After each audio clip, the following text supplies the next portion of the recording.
Naglagay tayo ng antibacterial para sa ating mga alaga kasi araw-araw umuulan, kawawa sila, babasa. Ito ka-backyard, ito ay siyam, ang natira is 4, namamatay ang 5. Malalaki na sila, namamatay. Yun no, sila, uhawan sila. Galing pa ako ng trabaho, tapos pagtingin ko sa kanilang patubigan, wala na, naubos na. Yun, uhaw na uhaw sila.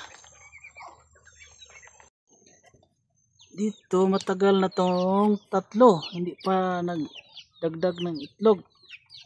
Posible ano ha, ano kaya itong problema na pabo na to.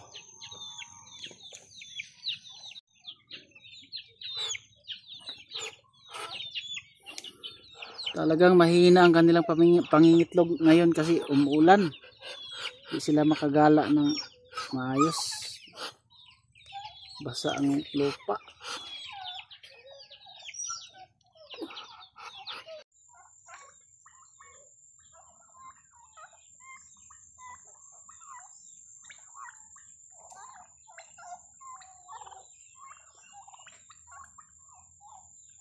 Ayun no, pinapakawalan ko muna sila para makakain sila ng mga damo at mga insekto para dagdag tulong naman sa patuka nila.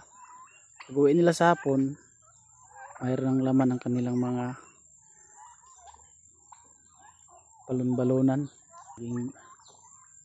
Laging busy.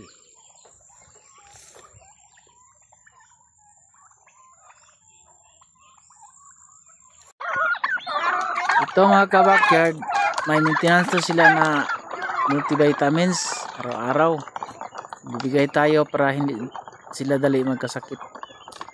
So ang ginamit ko dito ay mura lang, yung nabibili sa tindahan. Yung dextrose powder. Galing. Marami. So kaya maliksi sila. Malakas nila.